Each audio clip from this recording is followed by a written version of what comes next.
চাল-ডাল এখন সামনে এই যে একটা কথার কথা বলা হয় যে চাল-ডাল থামবে। কোথায় গিয়ে থামবে?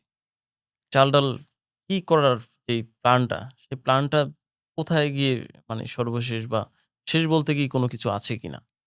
আমি মনে করি যে আ চাল-ডালের তো আমি obviously চাল-ডালের ফাউন্ডার হিসাবে কখনোই চাই না যে চাল-ডালের কোনো শেষ থাকুক। Right, right. আমি চাই যে চাল-ডাল সবসময় প্রগ্রেসিভ থাকুক। অ্যান্ড যেরকম আপনি বললেন যে আপনি আগে সিইও ছিলেন, এখন আপনি ফাউন্ডার হইছেন। আমি তো চাই চাল-ডাল আমাকে ছাড়াই গ্রো করুক। ওকে, ওকে। একটা সময় তো আমি থাকবো না। না বেঁচে থাকবো না। ওয়াসিমও কেউই বেঁচে থাকবো না, থাকবে কেউই কেউই বেঁচে থাকবো না। থাকবো না। তো তখনও তো আমি চাই চাল-ডালটা গ্রো করুক।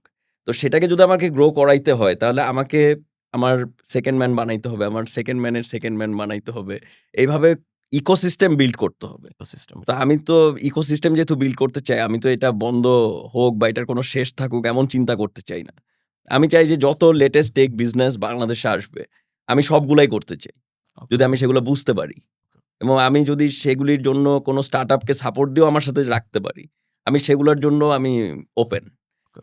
If by you know if anybody যে আপনার ধরেন আপনার এই শো দেখবে, দেখে যদি মনে করেন আপনাকে এসে জিজ্ঞেস করে, "ভাই আমি জিয়া ভাইয়ের কাছ থেকে অ্যাডভাইসটা চাই।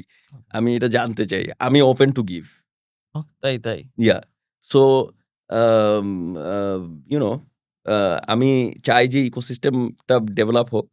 এটার যদি আমার চেয়ে বেটার কেউ কিছু চিন্তা করতে পারে, সেখানেও যদি আমি সাপোর্ট দিতে পারি, আমি সেখানেও আ সাপোর্ট দেব যাতে সেই ইকোসিস্টেমটা বড় হয়ে একসময় আমাদের সবাইকে মিলে নিয়ে কাজ করতে পারে।